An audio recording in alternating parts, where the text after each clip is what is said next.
I think this will literally be the hardest video I've ever filmed. Hello friends, and welcome back to my channel.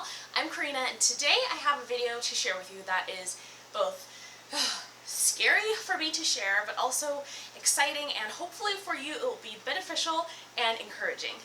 Let's go ahead and get started. Alright guys, so I've seen a little tag going around called My Sick and Tired Moment, and it's from fellow Dave Ramsey followers. And so I figured it was time for us to share, for me to share, our sick and tired moment. Now, what the heck does that mean, right? So Dave Ramsey says that you will not be in a position to straighten out your financial life until you are sick and tired of being sick and tired, right? Of being sick of having no money and tired of trying to make ends meet and trying to, pull things out of, thin air to make your life work and to make your finances not be a stressor. So, in every story that he shares, there is always a moment of the person or the family becoming sick and tired of their situation, and it's not until you hit that moment that literally you won't be ready to change your entire life in order to move forward, right? To get on a positive path and to create financial freedom for your family. So, with these videos, it's been amazing to hear everyone else's sick and tired moment and when they had had enough of pretending that they had things under control. And today I'm going to share what our moment was. Now, I've shared this before, but for my husband and I, finances was not something that we really talked about prior to our marriage. And so it wasn't until we were on our honeymoon and we started to put together a plan to pay off debt. Now, I will say that we started to put together this plan, but we hadn't hit our sick and tired moment yet. And so we put the plan together and we started kind of, hemming and hawing about it and started kind of putting into action, but basically whenever I saw something new that I wanted to buy, the plan went out the door. So this went on for a few years, and every now and then we would, sit down and say, okay, we're going to get our act together and we're going to pay off debt and we're going to create savings and we're going to live within our means and all this stuff, but nothing really ever stuck. So it wasn't until I had started a new job, and unfortunately our demise came because of this job. So I had left one position that I was in because I was offered a better opportunity, and so I took it. Well, unfortunately, I didn't know that the company that I was deciding to work for is completely corrupt, and I obviously don't work for them anymore. But while I was working, and really truly I was doing something that I loved, and it was something that I had seen myself doing for, pretty much the entire time that I'd been in college, my life started deteriorating because the company would not pay what they were supposed to pay their employees. And you think to yourself, how in the world can a company just get away with that? Well, unfortunately, they were very sneaky, and they have a bunch of rules set up, and they basically hide behind these rules and say that you haven't met, X, Y, and Z, when in reality, you know that you have, and you feel like a crazy person because you've met these things, but you're not being paid the amount that you're expecting to. So, to give you guys just a quick rundown, I was working on commission, and so I would go out and do these projects, and I would expect, so I would see a specific amount in commission that I should be getting from these projects. Well, when I received my paycheck, it would be about maybe a third or a fourth of that amount. And this didn't happen once or twice, it happened consistently, paycheck after paycheck after paycheck. And so it got to a point where I was embarrassed, right? I was totally embarrassed, and I was too humiliated, probably, and I was very stressed out. I felt guilty, that's number 4, because I'd left secure income to take this leap of faith and to do something that was more geared toward what I wanted to do with my life, and it was absolutely falling out from under me. And so I didn't feel like I really had, obviously my husband knew what was going on, but other than that, I didn't feel like I had a place to go or a place to confide in people. And so my parents knew a little bit about what was going on, but they didn't know the extreme to which we were dealing with these financial issues. And so basically, because of this severe disparity in income, we weren't able to make our bills, right? We weren't able to pay our bills. We could barely buy groceries. We were putting everything that we could on credit cards. It was a complete disaster. And so our credit cards were maxed out after, you know, a few months of this, and we still had like a fraction of the income coming in. We were having trouble paying our rent. Like, it was a disaster. And so we hit one point and we knew that we would probably need to get a roommate in order to kind of make ends meet. And while I was obviously desperately searching for a new job, and that was also a long process to find something that would help us to make ends meet. So in the meantime, I had a car, right, and our car was a big chunk. It was a big payment, and when this started happening, we weren't able to make ends meet. We'd maxed out our credit cards. I had nowhere else to put this car payment on, and I didn't feel secure going to anyone or going to my parents and asking them for money. I definitely didn't want to take out a payday loan because I knew that the next, 2 weeks this would happen again, and so we just got further and further behind on these bills. Now, looking back, what we should have done was just gone to my parents, because they would have helped us, and they would have helped us any way they could. And it's unfortunate that we didn't do that, but like I said, I was embarrassed.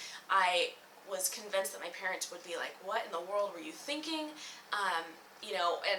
And for one, like, my dad never liked my major, and so I definitely didn't want to go to him and tell him that I could not pay my bills because I had chosen this major, and now I was in a job where I was like, making zero money. And so, so I was embarrassed, I was humiliated, I didn't want to be judged, I think, and so we kept just kind of putting up this facade and hoping that we could make things work and juggling things around and putting more things on credit cards, and it was just a mess. And so suddenly I started getting these phone calls from the source of where our car payment was through, our car loan, and they're basically stating that if we didn't pay off the balance in full, that the car would be taken. And so at this point I knew that we couldn't do anything, we couldn't make this work, we couldn't, catch up with these payments. And so I reached out to my parents and I did let them know what was going on. And unfortunately, the amount was massive at this time. And so my parents were like, the best choice you have is just to turn the car in and we'll just start fresh and we'll figure the rest out. So we'd basically put together a plan, and this was like one night, and I said, okay, well, I'll just, go and do that basically tomorrow. Like, we'll go and turn the car in and, start over, I guess. And so my parents advised me to clean out my car, which I started to do. And then the next morning I woke up, went outside to walk our dog, and my car was gone. And holy crap, that is the most frightening experience and just humiliating thing that that I've ever gone through. It was really a point of no return. We hit a wall, and I knew that what we were doing had to change. And obviously, the situation with my job was not ideal. It was not something that we were anticipating happening, but because of the way we'd chosen to live our life and to not really take care of our finances prior to this, we were in this position because of all the choices that we'd made down the line. And so we were just in a position of, holy crap, I have no car, my car was just taken, like, I've only seen this on TV, I don't even know anyone this has happened to. How embarrassing is this? Like, how embarrassing is this? And so, I had a moment of panic, and of course I'm sobbing, and I'm just trying to figure out like what to do. Thankfully we were able to borrow my grandma's car for a couple days. I was able to get a new job shortly after that, and my husband's sister let us borrow one of her spare cars that she had for a few months. And so we were kind of I was able to get to work, and because of where we live and just where our jobs are, we cannot have one car. Like, we're just not a family that can have one car. If you are a family that can have one car, I totally applaud you because it's totally impressive. But with both of us working, we work on opposite ends of town, like, it just doesn't work. So we needed 2 cars. There was just no way around it. And so thankfully our families really helped us out, and we were able to get kind of back in line, I guess. And we did end up getting a roommate, so we were in a 2-bedroom apartment at the time. We got a roommate, which was literally a complete disaster. Like, I will never advocate for a roommate ever again. I would rather move, but at the time, it was impossible to get out of our lease otherwise. Unfortunately, to get out of a lease in California, I don't know if it's like this everywhere else, but you have to pay more money in order to break your lease, and so it just doesn't make sense, right? It's like, if you're gonna have to pay double what your rent already is, then you may as well just stay and figure it out. So we did that for about 5 months, and like I said, it was an absolute disaster. Like, it was awful. And so on top of having like lost my car, changing my job, feeling completely like an utter failure, right? And then we get this roommate, and they are a complete disaster. I mean, like a roommate from hell, like no exaggeration. Like, they were awful. And so we're going through this awful period, and through it all, we just really hunkered down and said to one another, you know, we need to just get our life together and get our finances together, because we never want to be in this position again. And so this was literally at the end of, what are we in, 2017? This was at the end of 2015. So we were going right into the holiday season. We had literally no money. We had like not even, you know, budgeted for Christmas or gifts or anything. Like, it was awful. And we were planning to do what we'd always done, which was put Christmas on credit cards. And we just didn't have any money, and so we scraped together what we could for gifts, and we just explained to our family, you know, our situation. They pretty much knew it already, and we did, you know, as much as we could, and we really just chose to focus on our family and not on gifts. So that was kind of a tangent to itself. But this all happened in about like the end of September-ish, and so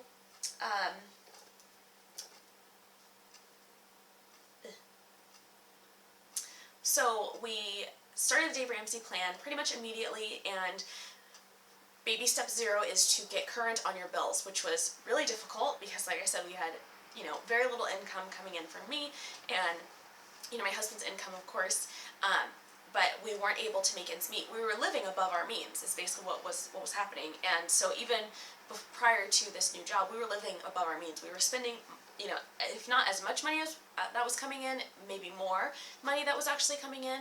And so we just weren't able to cover everything. So we got to this point. I started a new job, thank goodness, and we were able to get current on our bills and start with baby step 1 and kind of just decide to move forward and to take it one day at a time, and to, you know, really just choose to learn from our mistakes and to learn from the things that we've done. And we decided to go forward and to not ever be in that place ever again. And so here comes the encouraging bit. If you are finding yourself in a place that you never thought you'd be, and you're finding yourself in a financial mess, and you're thinking, oh my gosh, like, if you're feeling any of the things that we were feeling, or that I was feeling, you know, humiliated and guilt and, you know, just shame and, you know, being afraid of being rejected and all of these things, I just want to encourage you, because most everyone has a terrible financial story, right? A story, and especially people who are following the Dave Ramsey system. We got to a point where we were so desperate, nothing else looked like it was going to work, and so we had to choose a new way of doing things. And the definition of insanity is doing the same thing over and over again and expecting different results. And that's essentially how we were living. We were doing the same thing over and over. We were spending all of our money when it came in. We weren't saving anything. We weren't planning for a future. We were just spending money as quickly as it came in. It was just burning a hole in our pocket. And we had to choose in that moment to do something different and to make a shift and to start creating a plan and creating a financial future for ourselves and dreaming about what a healthy financial life looked like, and, you know, not being stressed out with paying bills and having debt, and dreaming of the day when we'd be able to not owe anyone any money, and we'd be able to give the way we want to and do the things we want to do and not feel weighed down by payments.